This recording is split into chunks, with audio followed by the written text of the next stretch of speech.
हम करेंगे तो प्रोग्रामिंग लैंग्वेज की बात करते हैं, वो भाषा जिसके द्वारा हम कंप्यूटर के साथ संवाद स्थापित करते हैं। ठीक है, तो यहाँ हम कुछ कोड्स बनाते हैं, कुछ निर्देश अपने कंप्यूटर तक पहुंचाने के लिए। दो तरह की प्रोग्रामिंग लैंग्वेज की हम बात करते हैं, एक होती है टेक्स्ट बेस्ड और दूसरी ब्लॉक बेस्ड। ठीक है, टेक्स्ट बेस्ड कोडिंग हम कर चुके हैं, कौन सी वाली है टेक्स्ट बेस्ड? पाइथन। तो पाइथन कोडिंग है टेक्स्ट बेस्ड, क्योंकि यहाँ हम अपने कोड्स को लिखते हैं, टाइप करते हैं। अगर हमें कुछ भी प्रोग्राम बनाना है, एडिशन का बनाना है, सब्ट्रैक्शन, गुणा भाग, एवरेज निकालना है, तो हम वो सारा प्रोग्राम जो है अपने एक एक लाइन में लिखते हैं, टाइप करते हैं।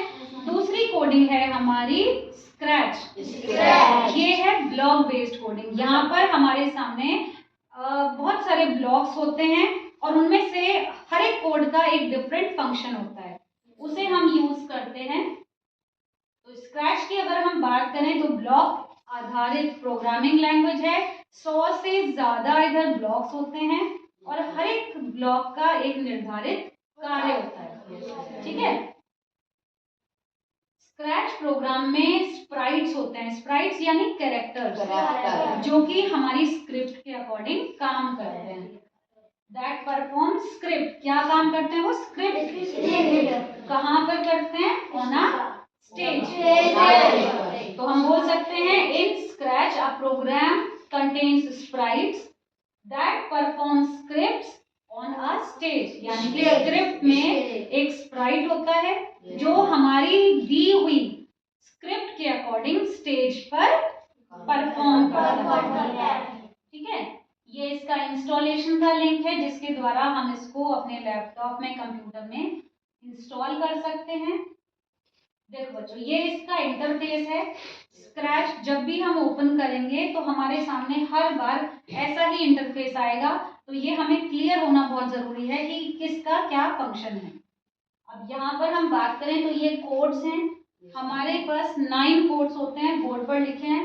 Motion, looks, sound, events, conditionals, sensing, operators, variable और माय ब्लॉक्स में हम अपनी पसंद का कोई भी ब्लॉक लगा सकते हैं। ये ब्लॉक पैलेट है। पैलेट यानी हर एक कोड के लिए बहुत सारे ब्लॉक्स हैं। जैसे मोशन की अगर हम बात करें तो मोशन के ही 12-13 खुद के ब्लॉक्स हैं। ठीक है, उसमें हम उसको कितना स्टेप मूव करा रहे हैं, उसको लेफ्ट राइट चलवा रहे हैं, उसको टर्न करा रहे हैं, या किसी रैंडम पोजीशन पे हमें उसको भेजना है, तो ये सब कहाँ मिलेंगे हमें? मोशन। हम अपने स्प्राइट को कुछ बुलवाना चाहते हैं, हम उसको कुछ सोचवाना चाहते हैं, तो हम जाएंगे लुक्स में। हम कोई साउंड डालना चाह रहे हैं, कोई आवाज देना चाह रहे हैं, तो हम जाएंगे साउंड।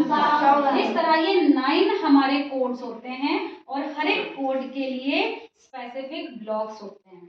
ठीक है, उसके बाद ये जो एरिया है इसको बोलते हैं कोड ब्लॉक एरिया। यहाँ पर हम अपनी कोडिंग करते हैं। ठीक है, सबसे पहला कोड होता है हमारा, हम इवेंट में जाएंगे सबसे पहले और इवेंट से हम कोड उठाएंगे व्हेन फ्लैग क्लिक्ड। यानी कि जब भी, और ये इसलिए हम लेते हैं, ये सबसे आसान हमें लगता है। क्यों? क्योंकि देखो इधर यहाँ पर ये ग्रीन फ्लैग दिख रहा है। इसको जैसे ही टच करोगे तो तुम्हारी पूरी स्क्रिप्ट रन होनी शुरू हो जाएगी, पूरा स्क्रिप्ट तुम्हारा चलेगा। यहाँ पर ये स्टेज एरिया है, यहाँ पर जो भी आप बैकग्राउंड, ठीक है, जो भी चूज करोगे वो यहाँ पर प्रदर्शित होगा। ये स्प्राइट है, ये जो भी आप कैरेक्टर लोगे वो यहाँ पर दिखेगा। और ये 2 लिस्ट हैं, ये स्प्राइट की लिस्ट है और ये बैकग्राउंड की। ठीक है, तो यहाँ पर हम इसको चूज कर सकते हैं। इस तरह से कोडिंग हम करते हैं। ये ब्लॉक्स अपने आप जो है एक दूसरे के साथ कनेक्ट हो जाते हैं। ठीक है, तो they very easily snap together, बहुत जल्दी, बहुत आसानी से ये एक दूसरे से जुड़ जाते हैं। तो हमें कुछ इधर ये सोचना नहीं पड़ता कि ये वाला मोशन के साथ कैसे लगेगा, ये बहुत आसानी से उसके पास लाते ही उसके साथ जुड़ जाते हैं। देखो अब यहाँ पर तुम्हें एक बैकग्राउंड दिख रहा है, एरिना, यानी कि सीढ़ियां हैं, वहां पर बैठे हैं और सामने कुछ कैरेक्टर दिख रहे हैं। ठीक है, यहाँ पर ये कितने स्प्राइट्स हैं? 4। Very good. 4 स्प्राइट्स दिख रहे हैं, 1 2 3 4, नीचे से हम काउंट कर सकते हैं। ठीक है, ये एक लेटर है एक्स, एक बर्ड है, एक लेपर्ड है और एक कैट है। ठीक है, इनको हम यहाँ से चूज करके लाते हैं। ठीक है, स्प्राइट को यहाँ से लाते हैं और हमें बैकग्राउंड कैसा चाहिए वो हम इसके बराबर वाले से लाते हैं। ठीक है, ये ब्लॉक्स हैं इसके, और जो ब्लॉक हम चेंज करना चाहते हैं, जैसे मोशन है, मोशन में है मूव 10 स्टेप्स, हम 10 स्टेप्स में वो जो 10 नंबर है उसको अगर हम डबल क्लिक करेंगे तो उस नंबर को हम बढ़ा भी सकते हैं, कम भी कर सकते हैं, अपने अकॉर्डिंग उसको चेंज कर सकते हैं। ठीक है, ये हमारा प्रोजेक्ट है जो रन होएगा। अब यहाँ पर स्प्राइट में हम देखें तो सबसे ऊपर का जो ऑप्शन है जिसमें एक ऊपर की तरफ एरो दिख रहा है, इसका मतलब कि आप कंप्यूटर से भी कोई भी स्प्राइट जो आपके फोन में है, कंप्यूटर में है, वो हम इधर यूज कर सकते हैं।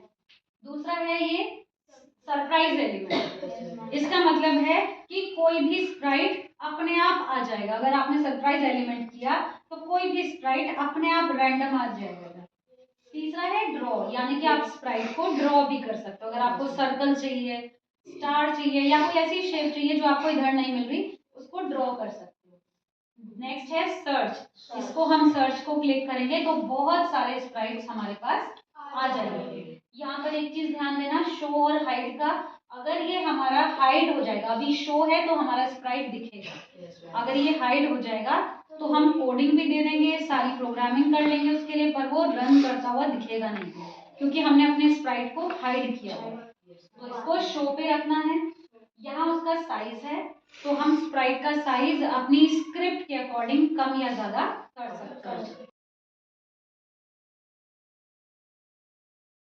स्क्रैच कोडिंग है, इसमें मैंने एक सन और एक अर्थ लिया है।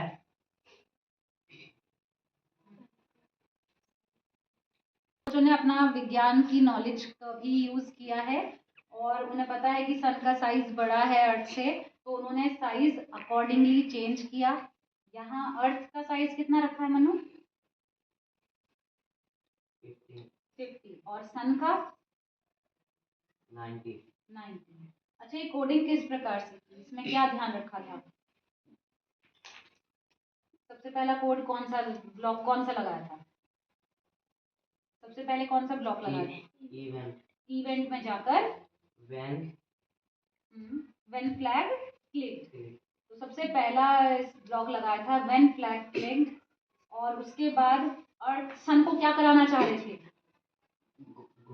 घुमाना चाह रहे थे। तो उसको अगर हमने, ये तुमने फॉरएवर ब्लॉक भी लिया है ना? अगर हम फॉरएवर ब्लॉक नहीं लेते फिर क्या होता है? ये फॉरएवर क्यों लिया है? ताकि घूमता रहे, ताकि ये वेरी गुड, ताकि ये लगातार घूमता रहे। अगर फॉरएवर नहीं लेते तो ये घूमता नहीं, जब हाँ, जब हम फ्लैग को क्लिक करते हैं इसको, इवेंट वाले इसको स्टार्ट करने के लिए, तभी ये थोड़ा सा मूव करके रुक जाता है।